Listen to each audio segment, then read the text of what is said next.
viewers. It's not about subscribers. It's not about any of that. It's about the faith I have in my country, which has all but gone. We tabled a budget here in Canada that ignores the fact that people are dying on our streets of homelessness, drug addicted, and we blame them for it. We blame the disabled for not having jobs. We blame the addicted for not being well rounded Canadians when we have not given them the tools to be so. As far as I see, the first years of life are very important.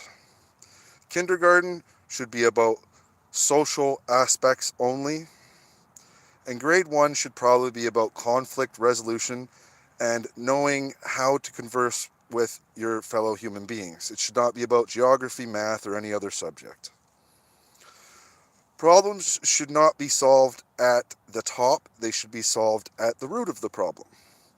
I know that takes a long time to solve the problem, but I assure you it is a much better way of doing it. Politics shouldn't be a game of popularity and voting someone in. It should be a game of finding the best suited person for the job out of hundreds of applicants, not, and should have nothing to do with political affiliations, colors, or groups. It should be about finding the right person for the right job to put the right ideas into implementation. We should only be voting to fire a person from their job in the case they are not serving the public interest. And in the case of politicians, it should be a 3 strikes and you're out policy. When it comes to policing, most things should not be a jailable offense. They should be a learning opportunity, an opportunity to change a person and mold them into something better, not just quietly lock them away. We are doing many things in our society ass backwards for the sake of jobs. Okay? It's just like the roads here in Sudbury. Why make quality roads? Then we won't be able to build roads in the future. Well, start using your asphalt for something better than just roads. Once you're done with the roads, focus on basketball courts for the kids. Focus on skate parks for the skaters. Focus on anything you think you can use your asphalt for. And then when you run out of things, move on. Swimming pools, whatever. Master a new trade with your company. Do not rely on one thing. Do not rely on making roads forever. Master it and move on. This is a world that is running on making things that fail, that break, instead of mastering it and moving on.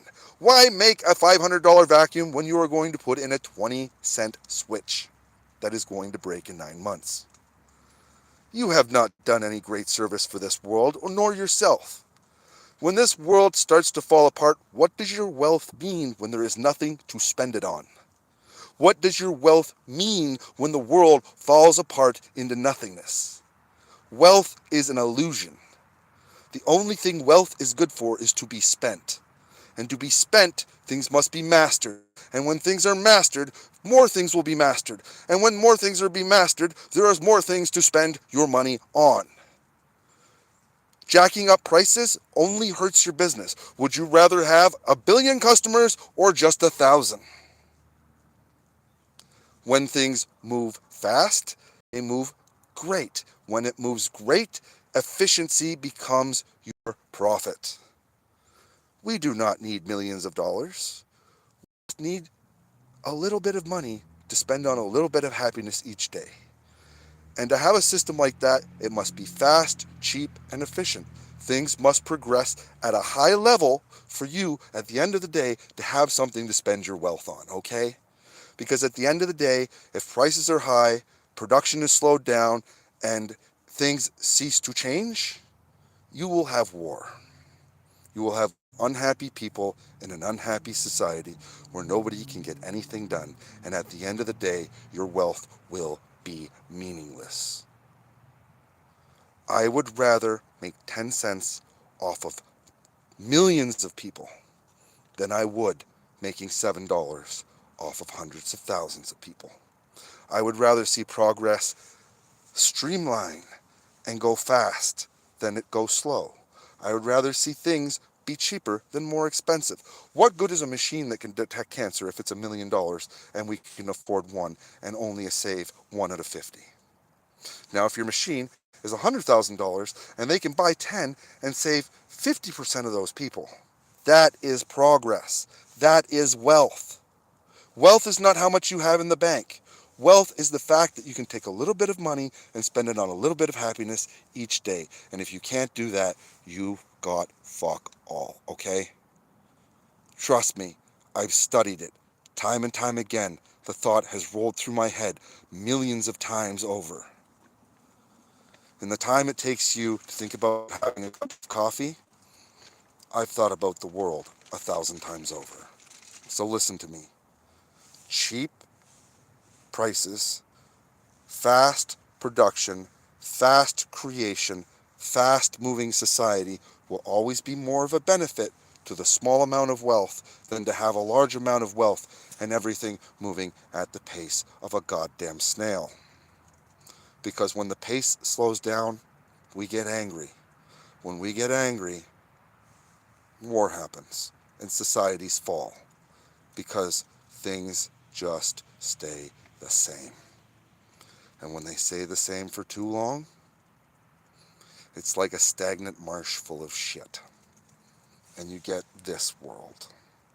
A world where everything costs 10 times what it should and nobody is happy. And in the end, the only person you're hurting is yourself. So Netflix, places like that, trust me, it's better to have a $2 subscription than it is a $20 subscription. It's better to serve billions of people than just a million people. It's better just to make a little bit of money at the end of the day than it is to hoard it all to a single individual. Because at the end of the day, when that individual can't find anything better to spend their money on than war, you'll be fucking sorry. And I'll be fucking dead. And that's just how it's going to work.